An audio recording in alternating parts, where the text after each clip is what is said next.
저희가 오늘 뭐 보도가 났지만 해병특검이 지금 오늘 5명을 영장 청구를 하지 않았습니까? 걱정되는 게 있어요.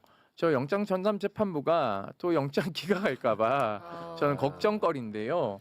저 조희대 대법원장이 지금 저렇게 꽂아놓은 4명의 영장 전담 재판 판사들이 계속 그 압수수색 영장에 이런 것들 다 기각하고 있거든요. 네. 그래서 이번 주가 아마 최상병 특검이 구속영장 청구를 하는 아마 일이 굉장히 많아질 겁니다. 네. 지금 오늘 5명을 했지만 나머지 인원들에 대해서도 신병 처리 부분을 발표해야 되기 때문에 이 부분에서도 영장이 다 발부돼야 되고요. 특히 이제 김동혁 검찰단장도 오늘 김동혁 나와 김동혁이 영장 청구를 하지 않았습니까? 네. 그러니까 이 사람들 반드시 저는 이제 구속영장이 발부돼야 된다. 네. 김계한도 모해 위증까지 해서 다 이제 국회에서 위증한 것까지 다 고발이 됐기 때문에 네. 이제 뭐 이번 주는 최상병 특검의 주관이다라고 보셔도 네. 무방할 것 같습니다. 알겠어요. 네. 말 나온 김에 그러면 최상병 특검 얘기 하나만 좀 하고 갈게요. 네. 말 나온 김에 그 최상병 특검이 이제 밝혀야 되는 게 크게 2가지거든요. 크게 보면 네.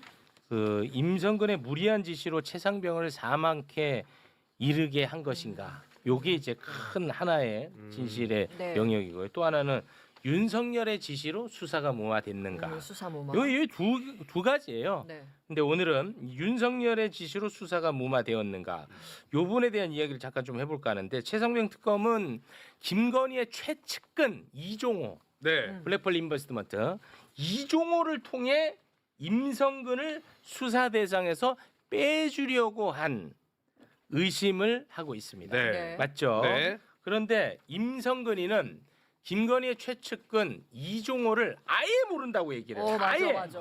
네. 아예 모른다고 얘기를 해요. 네. 그런데 최상병 특검이 배우 박성웅 씨를 불러서 조사를 했는데 네. 임성근하고 이종호가 나까지 같이 밥을 먹었다는 거야. 네. 이 진술을 좀 소개를 해주시죠. 특검 진술입니다. 박성욱 씨. 2022년 서울 강남 모처에서 이종호 대표, 임성근 사단장 등과 밥을 먹었다. 이종호 대표와는 이미 알던 사이고 임성근 사단장은 그 자리에서 내가 처음 봤다. 네. 라고 진술을 했습니다. 이 자리에 같이 동석한 A 씨라고 있는데요. 네. 그 A 씨가 같은 결의 이야기를 YTN에다가 이야기를 했습니다. 그것도 소개를 좀 한번 해주시겠습니까? 이종호랑 임성근이 같이 있는 걸 본 거는 한 서너 번 정도다. 내가 자리를 함께 한 거는 근데 한 번인데 그 자리가 배우 박성웅 씨도 함께 했던 자리다. 그런데 그 자리에서 이종호가 아이고 우리 임 사단장님, 아이고 우리 성근이 이렇게 술자리에서 소개를 해주더라. 이거는 왜곡이 될 수가 없어 기억이. 그렇죠. 네. 우리 성근이 우리 임사단 우리 성근이. 이거는 기억의 왜곡은 있을 수가 없는 겁니다. 네. 그런데 우리가 지금 이게 뭐 엄청난 진술이 나온 것 같이 언론 보도를 많이 하고 있습니다만 사실 이종호의 통화 녹취를 보면 임성근이랑 엄청 가까워 보여. 맞아. 예. 아니, 이게 엄청 잊혀졌을 텐데 다시 한번 그럼 이종호의 통화 속 목소리 다시 한번 듣고 오겠습니다. 임성근이 만나기로 했는데 이건 문제가 되니까 사표 낸다 그래가지고 내가 못하게 했거든. 그래서 내가 VIP한테 얘기할 테니까 사표 내지 마라.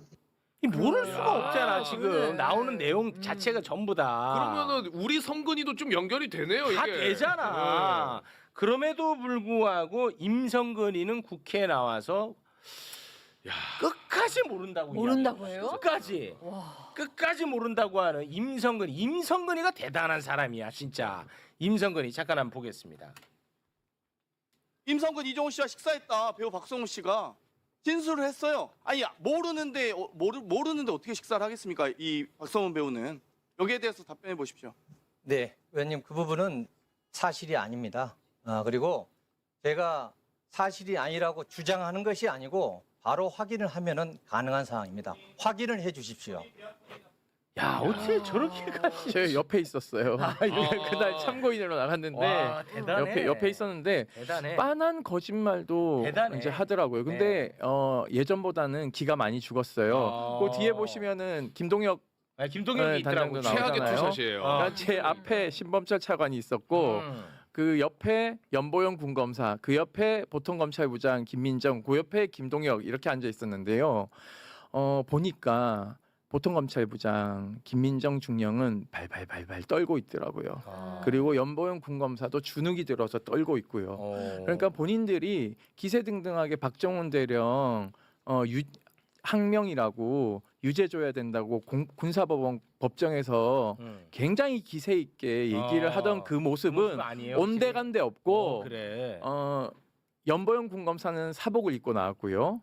김민정 보통검찰부장은 중령 정복을 입고 나왔어요. 공군 법무관인데 사시나무 떨듯이 떨더라고요. 그래요? 그래서 이제 니들이 처벌받는 날만 남았구나라는 생각이 들고 임성근은 뭐 반성의 기미가 1도 없어, 없고 없어. 그냥 뭐 본인 뻔뻔하게 계속 시종일관 거짓말하면 자기는 잡혀가지 않는다라는 그 친척인 박철환 검사의 조언에 따라서 행동을 하고 있어요. 근데 복귀해 보면 박철환 검사도 압수수색을 했는데 핸드폰을 가져갔어요.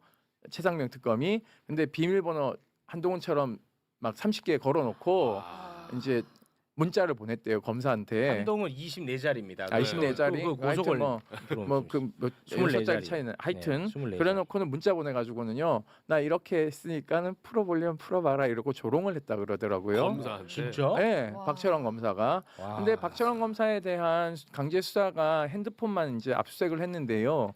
문제는 자택이나 사무실에 대한 압수수색 영장은 또 칼질이 됐어요.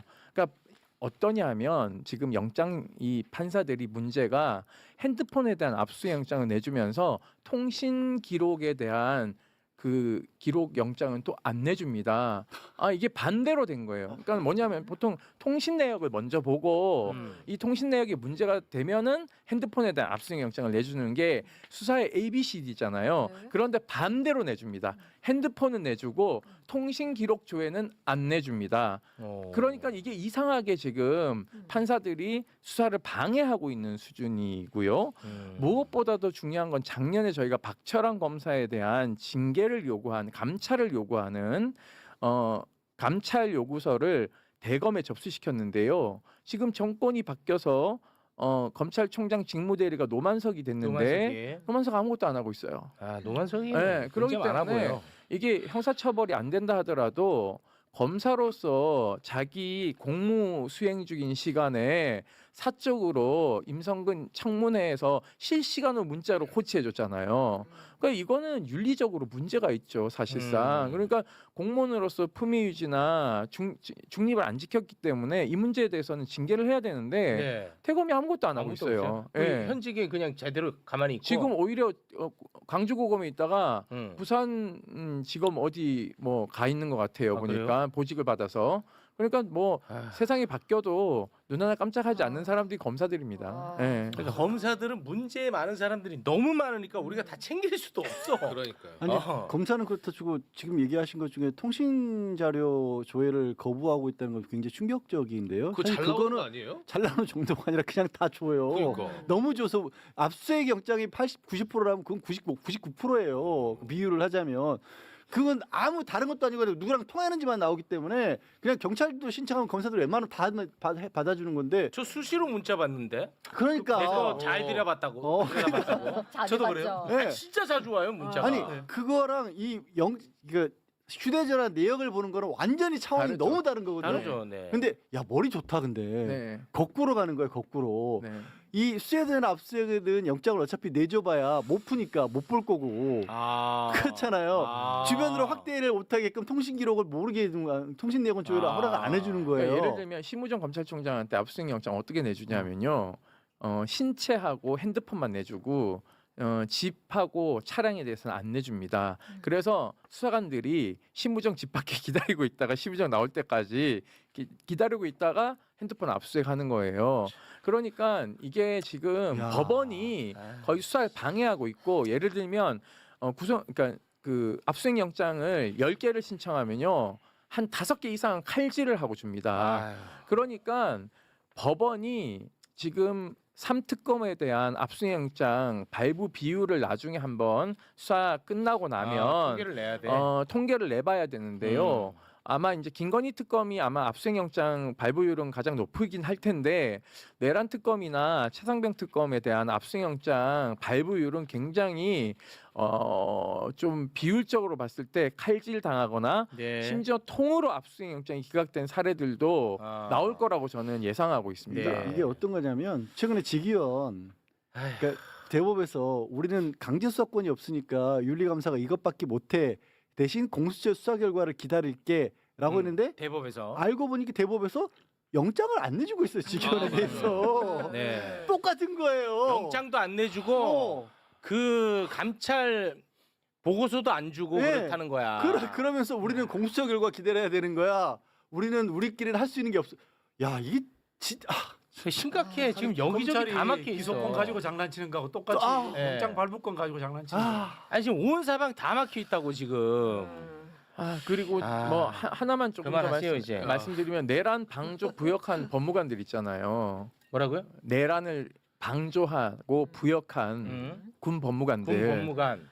제가 이제 국회에 이제 그 청문회 출석해서 홍창식 국방부 법무관리관 이 사람이 국방부 장관의 법무참모입니다.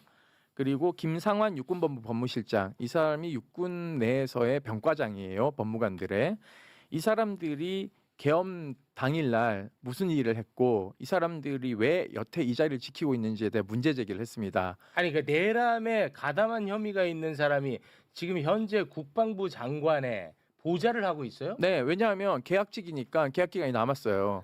그러니까 자르질 못하는 거예요. 형식적으로는. 그래서 이 사람이 계엄 편람상 기획조정관이 포고령, 그러니까 계엄 사령관이 발동한 포고령을 법무관리관에게 검토를 받은 후에 선포해야 돼요. 근데 이 사람은 뭐냐면 계엄을 TV 보고 알았다라고 이제 얘기를 하고 있고 불법 계엄이라는 사실을 알고도 자기 손을 거치지 않은 포고령이 위법한 것이라는 사실을 아무에게도 얘기하거나 건의하지 않고 조치를 취하지 않은 방조범이에요. 그리고 그렇죠. 두 번째 김상한 육군 법무실장 이 사람은 12선 내란 버스를 탔습니다. 이 사람 원스타예요. 근데 서울로 올라가면 이 사람이 무슨 역할을 하냐면 계엄 사령부의 법무처장을 합니다. 그 굉장히 높은 직이죠. 그래서 이걸 이미 본인은 알고 있어요. 이 계엄이 작동하면 본인이 무슨 역할을 하는지를 네네네. 알고 있죠. 네. 이 자체가 내란 중요 임무 종사를 위한 부하 수행죄인데 네. 육군 참모총장의 법무참모로서 박안수에게 불법 계엄이 안 된다는 지휘 조언을 해야 되고 내란 버스에 탑승하는 장군들에게도 버스 타면 최소한 부하 수행죄고 계엄사 업무를 맡게 되면 내란 중요 임무 종사자가 된다. 이것은 군사 반란에 가담하는 것이라는 걸 알려줘야 되는데 그렇지. 아무 얘기도 하지 않고는 그 버스를 타요. 그래서 눈앞에서 내란죄 저지른 걸 눈 감고 부역한 법조인들이 정권이 바뀌었는데도 군 사법을 쥐락펴락하고 있으니까 이 사람이 그 이창민 법무관 이런 사람들 대령 지휘 추천하는 겁니다. 진급하게끔.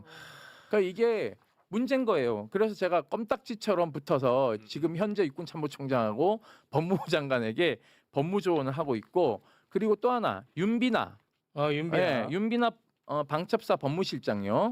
이 사람 뭐 자기가 포상받은 거 거부했다라고 얘기를 하는데 저 언론이 너무 이 사람 띄워가지고 제가 지금 맞아. 열이 받는데요. 우리가 그 바로 잡았어요. 네. 방첩사 법무실장 이은숙 중령이라고 있습니다. 이 사람이 오기 전에 이 사람 임기가 남았어요. 많이 2년 있어야 되는데 6개월 만에 윤비나로 교체를 합니다. 왜? 윤비나는 육사 출신 법무관이니까요.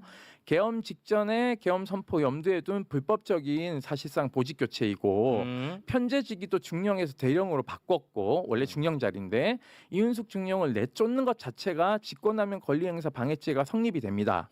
그리고 여인영 방첩사령관 김상환 그리고 아까 얘기한 법무실장 김동혁 윤비나가 사실상 공동정범이죠. 계엄하에서는요.